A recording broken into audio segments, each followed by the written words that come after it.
Donnerschlag. Gedankenanstoß und Inspiration.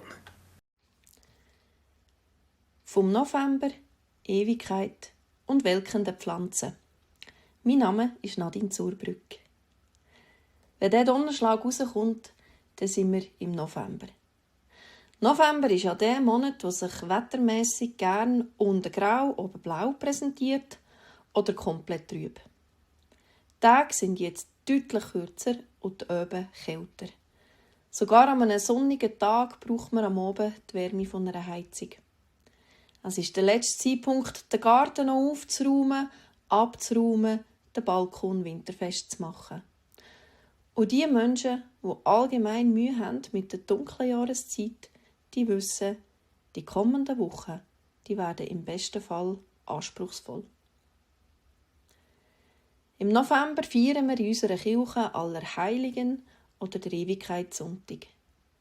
Beides Anlässe, die uns einmal mehr die Endlichkeit vom Leben bewusst machen. Von unserem eigenen, aber auch von dem der Menschen, die wir gerne haben. Das ist schwierig. Wir erinnern das Ganze an eine Diskussion im Leitungsteam von Metal Church, wo wir in einer Sitzung am Anfang, im lieben Teil, dem Teil, wo wir miteinander austauschen, uns über die Bibelstelle 1. Johannes 5 unterhalten haben. Dort heisst es: Darin besteht diese Zusage: Gott hat uns das ewige Leben gegeben. Und dieses Leben bekommen wir durch seinen Sohn. Wer mit dem Sohn verbunden ist, der hat das Leben bekommen. Was mich persönlich an dieser Bibelstelle berührt, ist die Zeitform, wo sie geschrieben ist. Der Autor, der Johannes, macht eine Aussage in bzw. über die Gegenwart. Wer mit dem Sohn Gottes verbunden ist, hat das ewige Leben. Hat das ewige Leben bekommen. Also nicht wer so und so denkt, tut, handelt, der wird dann dereinst irgendwann das ewige Leben bekommen, sondern der hat das schon im Hier und Jetzt. Aber was meint der Autor mit ewigem Leben? Um diese Frage abschliessend beantworten zu können, lenkt so ein einzelner Donnerschlag bei weitem nicht. Und wahrscheinlich meine theologischen Kenntnisse an einem gewissen Punkt auch nicht. Aber ein guter Anhaltspunkt ist für mich ein Satz aus einem Gebet von Jesus, wo wir im 17. Kapitel vom Johannesevangelium lesen können. Dort steht: Darin aber besteht das ewige Leben, dich zu erkennen, den einzig wahren Gott und den du gesandt hast, Jesus Christus. Das ewige Leben besteht darin, dich zu erkennen. Ewiges Leben ist also bei Jesus nicht irgendwie so ein filmmäßiges Indiana Jones, Heilige Gral, Unsterblichkeitsding. Auch nicht zwingend etwas mit einer endlosen Zeitspanne, sondern es ist etwas Gegenwärtiges, etwas, wo mit Beziehung zu tun hat, mit Beziehung zu Jesus. Durch die Verbundenheit mit dem Sohn verändert sich unsere persönliche Einstellung, das eigene Denken und das Handeln.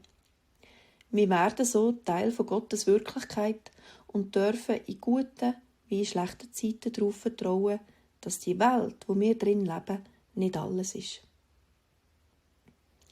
Auch an dieser Stelle haben wir sehr einen spannenden Austausch im Leitungsteam gehabt, nämlich bei der Frage: Woran merkst du selber oder Menschen aus deinem Umfeld, dass du in dieser Verbundenheit mit Jesus lebst? Es ist wirklich eine spannende Diskussion geworden, aber selbstverständlich darf ich da inhaltlich nichts darüber erzählen, schliesslich immer auch so eine Art Sitzungsgeheimnis und Vertrauensverhältnis untereinander. Aber vielleicht magst du dir die Frage ja auch mal selber stellen. Oder die mit anderen Menschen darüber austauschen. Warum nicht gerade an einem richtig trüben Novemberabend? Der Vollständigkeit halber muss ich aber gleich noch sagen, dass ewiges Leben schon auch noch eine zukünftige Dimension hat. Die Bibel beschreibt die als Zeit, wo wir in Gottes ungetrübter Gegenwart leben können. Ohne Schmerz, ohne Leid, Trennung oder Tod. Ich wünsche uns allen, dass die wunderbare zukünftige Verheißung auch mag in die Gegenwart strahlen. Und hier gemeinsam mit dem, was schon an Hoffnung und an Beziehung um ist, kann leuchten. Für uns, für unsere Mitmenschen, für helle und dunkle Momente. Übrigens, ich habe im letzten Jahr angefangen, meinen Garten im Herbst nicht mehr komplett abzuräumen.